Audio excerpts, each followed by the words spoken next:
اسرائیل نے فوجی کارروائیاں روکنے کے امریکی احکامات ہوا میں اڑاتے ہوئے ابھی آپ کو بتائیں کہ حزب اللہ کے ہاتھوں اپنے 4 فوجیوں کی ہلاکت پر اسرائیلی قومی سلامتی وزیر آگ بگولا ہو گیا۔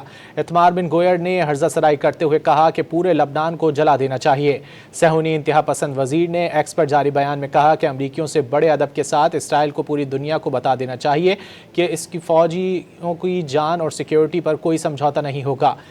بن گوئر نے مزید کہا کہ وہ نیتن یاہو سے کہتے ہیں کہ اسرائیلی ماں کے ایک آنسو کے بدلے لبنان میں ہزاروں ماؤں کو رونا پڑے گا۔ اتمار بن گوئر نے مزید اخلاقی گراوٹ کا مظاہرہ کرتے ہوئے یہ بھی کہا کہ اس خطے میں آپ کو شدید جارحانہ ہونا پڑتا ہے، نام و نشان مٹانا پڑتا ہے، دہشت گردی کو کچلنا پڑتا ہے۔ ادھر اسرائیلی وزیر خزانہ نے کہا کہ لبنان پر جہنم کے دروازے کھول دیے جائیں۔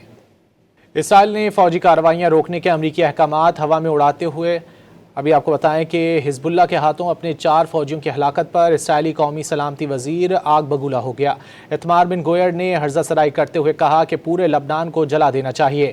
صہیونی انتہا پسند وزیر نے ایکس پر جاری بیان میں کہا کہ امریکیوں سے بڑے ادب کے ساتھ اسرائیل کو پوری دنیا کو بتا دینا چاہیے کہ اس کی فوجیوں کی جان اور سیکیورٹی پر کوئی سمجھوتا نہیں ہوگا۔